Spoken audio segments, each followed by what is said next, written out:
ndị Juu ọkụ na-akpọgbugo Jesus Christ anyị na-afụfụnụ better thing no dey last at all. Onyeoma Tochukwu Nnamani Nwaeze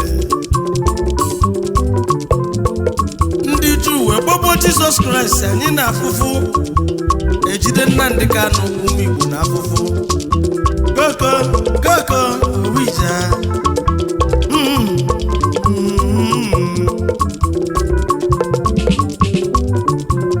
better thing no dey last at all.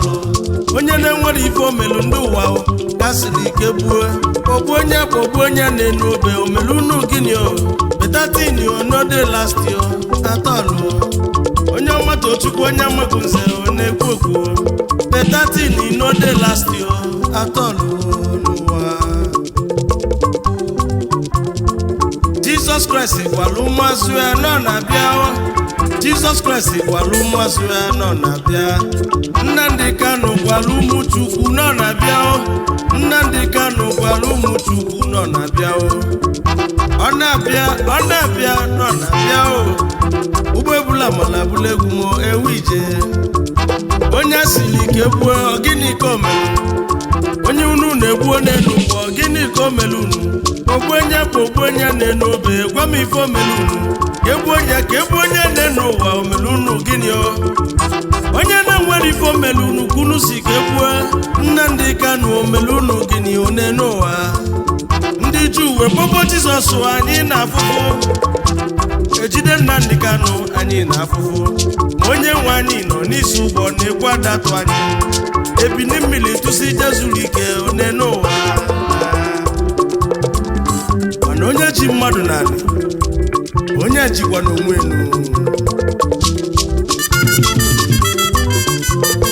Nnamani Nwaeze ka nna asanụ aba ọ bụ mụ bụ Onyeoma Tochukwu Nnamani Nwaeze. Mụ bụ nnụnụ Chukwu bi n'ọzala onye ndị mozi na-agwa okwu.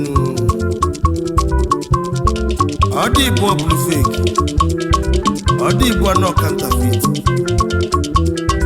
Ma isi nụlụ egwu m uye meghali ntị nụlụ egwu m uye kwe n'isi nụ. Ndị Juu kpọgburu Jesus Christ n'elu ụwa anyị na-afụfụ ọkụ na-akpọgbugo Jesus Christ n'elu ụwa ngwana anyị na-afụfụ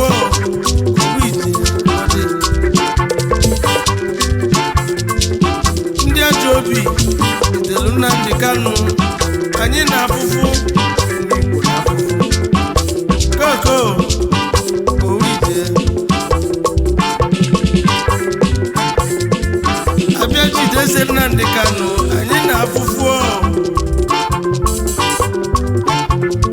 onye nwe anyị nọ n'isi ụgbọ na-egbu adatụ anyị ebini mmiri tụsi jezuru ike